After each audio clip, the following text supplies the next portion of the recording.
What's going on, beautiful people, and welcome back to episode 2 in what hopefully will be our 2-part series on how to use Imperial CAD. Now, I might do a third part if I get into dispatch, but I digress, or if they give me permission to look at the dispatch panel. But I'm here showing you how to use Imperial CAD, and today we're going to be looking at the law enforcement end of things. So let's hop on over into the law enforcement end of things. I'm going to close out these 2 tabs. That was from me poking around. I'm going to scratch my nose here because it's itchy. Alright, beautiful. We're on the main screen. There is a call pending. Don't let that fool you. It's pending. Just ignore the fact that it says active. We're going to go on duty and available, because it's what we do always with all of our characters, with everything across the CAD, so that way everything we do is legit and can be recorded. Now, I'm going to go up here into TX log. Oh, wait, no, that's not what I'm looking for, but that is another way to change your status. So that way on your screen down here, it shows you as available, or whatever disposition is appropriate to what you're doing. There's a few different options there of off-duty, on-duty, available, busy, unavailable. You're at the jail. You're doing a report. You're at the hospital. You're doing follow-up for a call, another incident. You're doing a training, special assignment. If it's just some BS that your chain of command has assigned you and you don't know what the hell to label it, you can use that.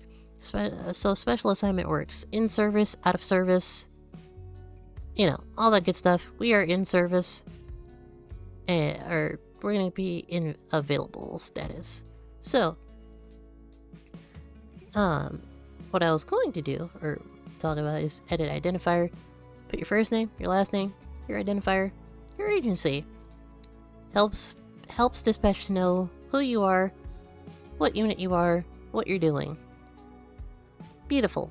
So, we got a call pending. Look up here. Call generated. The time zone is set to the time zone that you are in. Just so you know.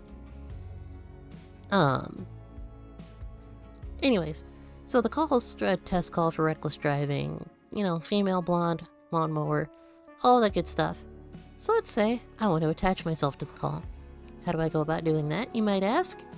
If I go over here to, not assign unit, but assign self. You've been assigned to a call.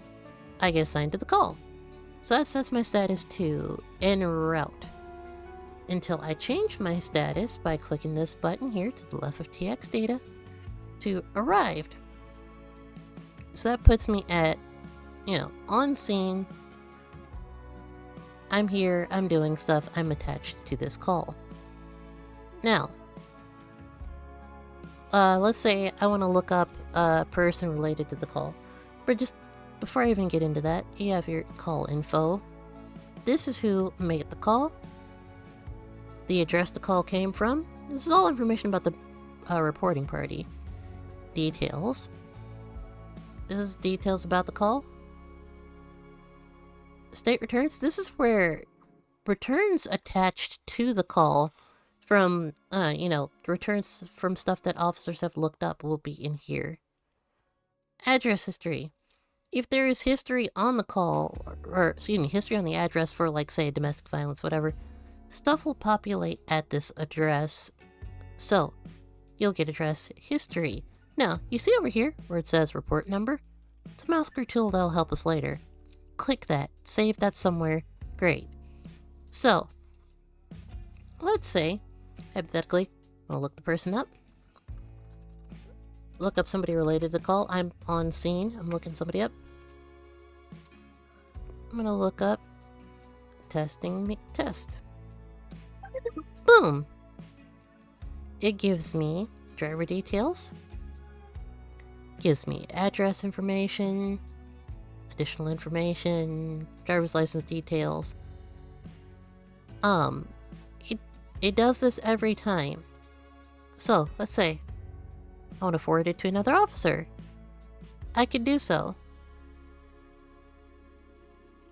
And she's going to get that on her mobile data terminal. Say I want to add it to the call. Call 92, that's the number of the call that we are on, right? Yup. So, we go back into our returns. Here we go. Add to call, 92. Boom, it's attached to the call. And that's why we have all of that data in here, because I was poking my head around earlier. So, all of this information is attached to the call. Now, let's say, and this works for everything. You're going to get the same style of return for a vehicle, a firearm, all of that good stuff. But you're going to get a return in your returns menu. And you can look up that information and you can do with it as you need. I like to clear out my returns that I don't need. Or let's just say that I've deleted a return but I need it. I can go into my history, click it, save it. So I can go into my saved. And it should be here. Or is that what this is?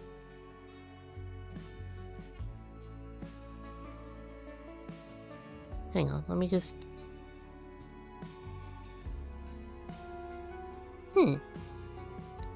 That's interesting. I don't know. Maybe I'm not using it properly. Let me just for grins and giggles.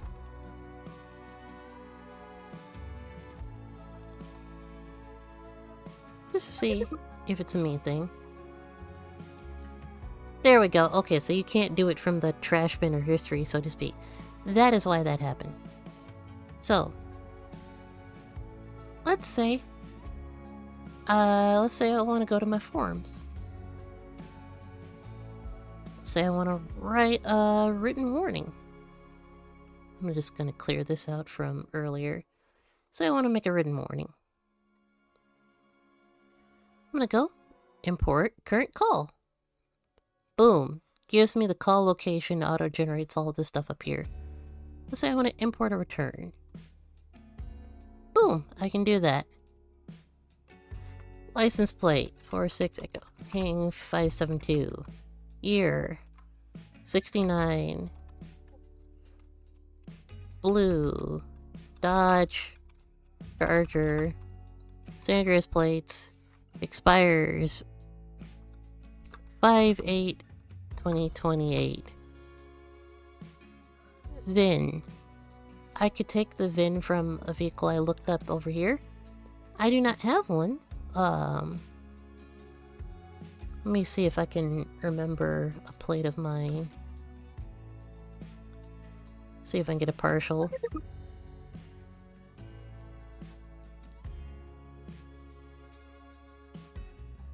No, can you not get partials? I believe this is the plate actually. But I'm curious, can you get partials? PPJ.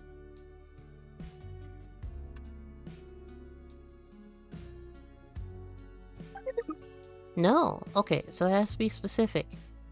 To actually be a, like, 8-digit plate? There we go. So let's just say I got the VIN off the return. No big deal. In fact, I want to say, if I were to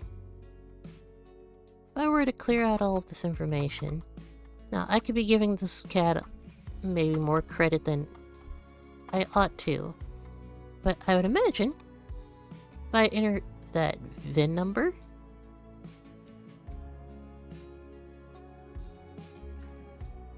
oh, okay. So me hitting enter accidentally tried to submit the report. Oopsies, getting a little ahead of ourselves. So apparently entering the VIN does not auto-populate the information, which is mildly depressing. But, you know, whatever. Everything can't be great. 108 2028. You know, we'll just put the VIN there. Registered owner. I thought we already imported that. Let's just import a return.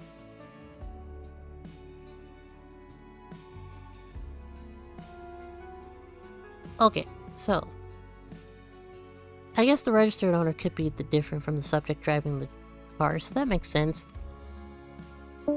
So we can just do that.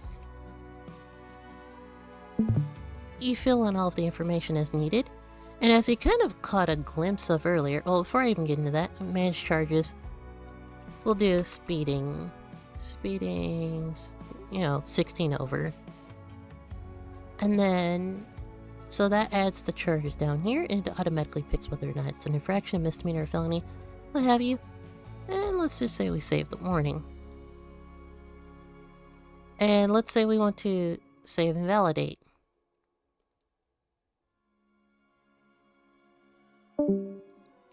Your report has been validated, no warnings have been found.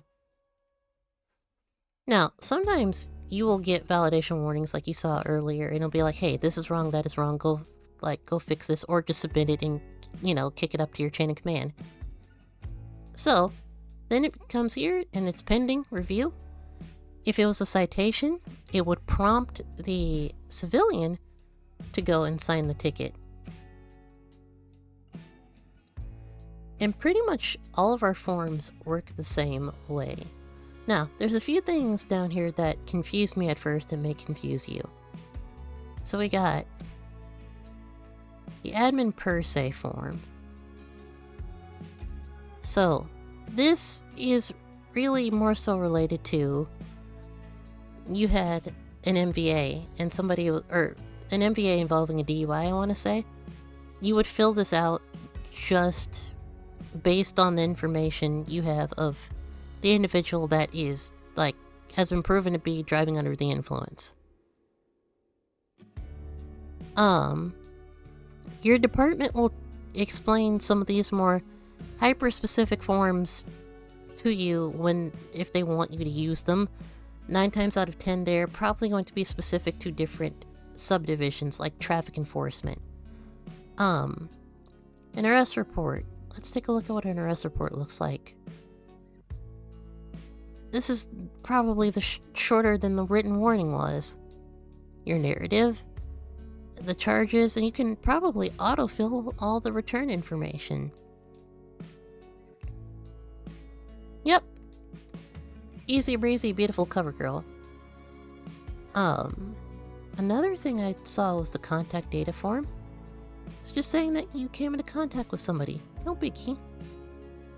So let's say you want to go home. You go to your home row, and these are all your open forms. So if you click open forms, it takes you back to this screen, so you can tab through them, and you can work on 3 things at once. How cool is that? You can delete a form, open a form, delete a form. These are all nothing but hotkeys. Let's say you want a specific form from this row, but you don't feel like you don't want to have to scroll and find it. You can just auto-populate, and let's just say I want a contact data form. Boom! It'll give me an contact data form. But you have to, like, have one form open, I've noticed. So, like, I have to have citation open and then auto-populate trespass. It'll basically, what it's doing is it's taking the information from citation and it's porting it over to the trespass. So just little things to make your life easier. So, hopefully all of that makes sense. We could take a look into warrants. That's pretty much self-explanatory, I would say.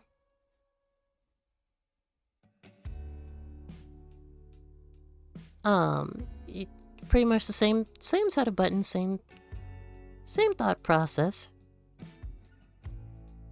I would say generally, as a rule of thumb, just make sure you're really specific about what you want out of your warrants. Like, so the area of search or the specific reason why you want to search that area. Just a little piece of advice generally about law enforcement in 5M. But yeah, search warrant, arrest warrant, all of that good stuff. this is where all of your paperwork is done. So, that's all of your forms in a nutshell. If I wanted to add units, let's say there's no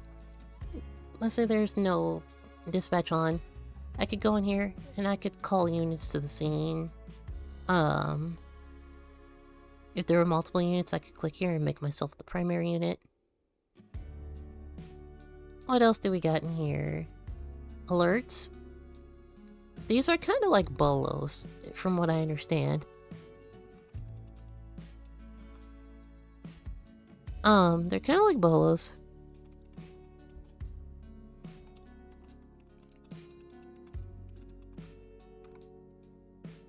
I think the search function on this doesn't work properly, like...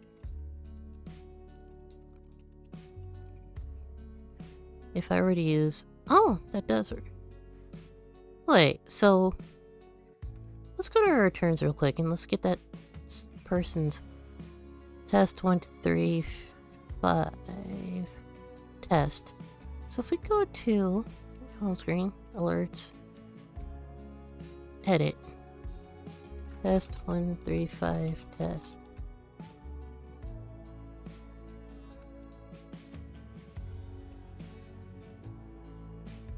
Hang on. So, I don't know. It seems like the civilian function is finicky, but it got that plate. No, and that's even not right.